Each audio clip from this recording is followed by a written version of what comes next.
He kicked at the slush on the sidewalk. Overshoes. And he looked for a shoe store. When he came out of the shoe store with the overshoes in a box under his arm, Mitty tried to remember what was the other thing his wife had told him to get. In a way, he hated these trips to town. He was always forgetting something. Toothpaste? Razor blades? No. Bicarbonate? Carborundum? Initiative and referendum? He gave it up. But she would know. Where's the what's-its-name? She would say. Don't tell me you forgot the what's-its-name again. A newsboy went by shouting something about the Waterbury trial. Perhaps this will refresh your memory. The district attorney suddenly thrust a heavy automatic pistol at the quiet figure on the witness stand. Have you ever seen this before?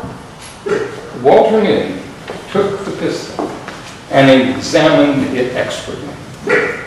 This is my Webley Vickers 58, he said calmly. An excited buzz went around the courtroom. The judge rapped for silence. You are a crack shot with any sort of firearm, I believe, said the district attorney insinuatingly. Objection, shouted Mitty's attorney. We have shown that the defendant could not have fired the shot because he had his right arm in a sling on the night of the 14th of July. Mitty raised his hand, and the bickering attorneys were still. With any known make of gun, I could have killed Gregory Fitzhurst at 300 feet with my left hand. Pandemonium broke loose in the courtroom. A woman screamed, rose out of the bedroom, and suddenly a lovely, dark-haired girl was in Walter Mitty's arms. The district attorney struck at her savagely. Without rising from his chair, Mitty let the man have it on the point of the chin. You miserable cur! Puppy biscuit. Puppy biscuit. He stopped walking, and the misty courtroom disappeared and was replaced by the buildings of Waterbury.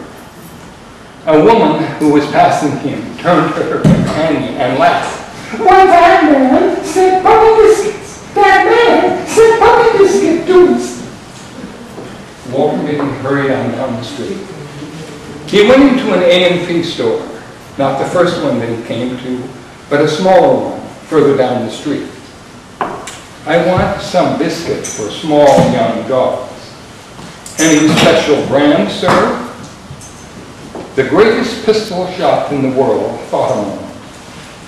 It says, puppies bark for it on the bottles. His wife would be through at the hairdresser's in 15 minutes. Sometimes it would take longer if they had difficulty drying her hair. They frequently had difficulty drying her hair.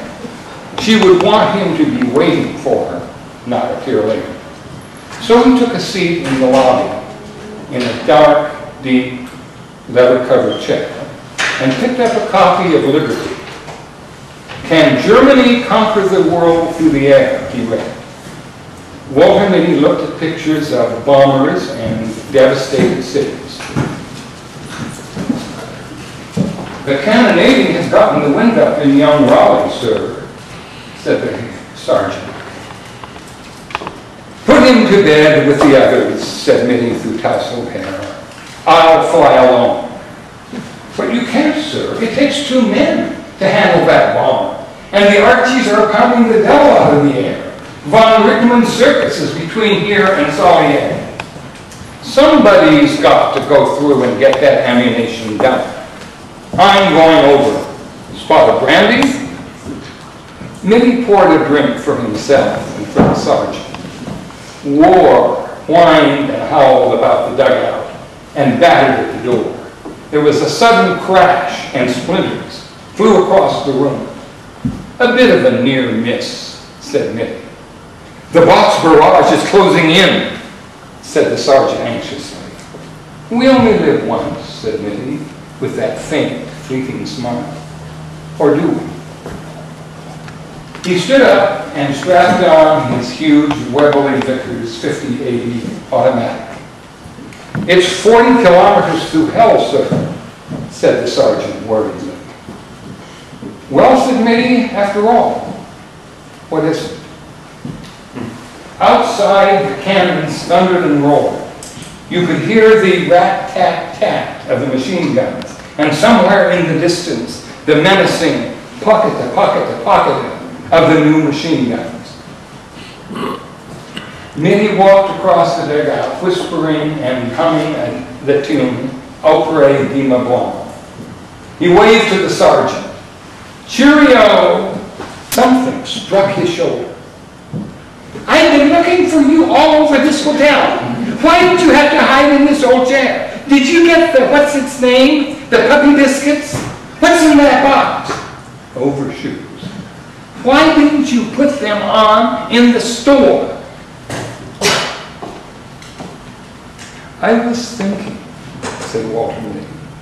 Does it ever occur to you that I am sometimes thinking? She looked at him. I'm going to take your temperature when I get you home. They went out through the revolving doors that made a faintly derisive sound when you pushed them. At the drugstore on the corner, she said, wait here, I forgot something. I won't be but a minute. She was more than a minute. It began to rain. Rain with sleet in it. He stood up against the back of the drugstore smoking. He put his shoulders back and his heels together. He took one last drag on his cigarette and then snapped it away. And then, with that faint, fleeting smile playing about his lips, to hell with the handkerchief. He faced the firing squad, erect and motionless, proud and disdainful. Walter Mitty, the undefeated, inscrutable to the last.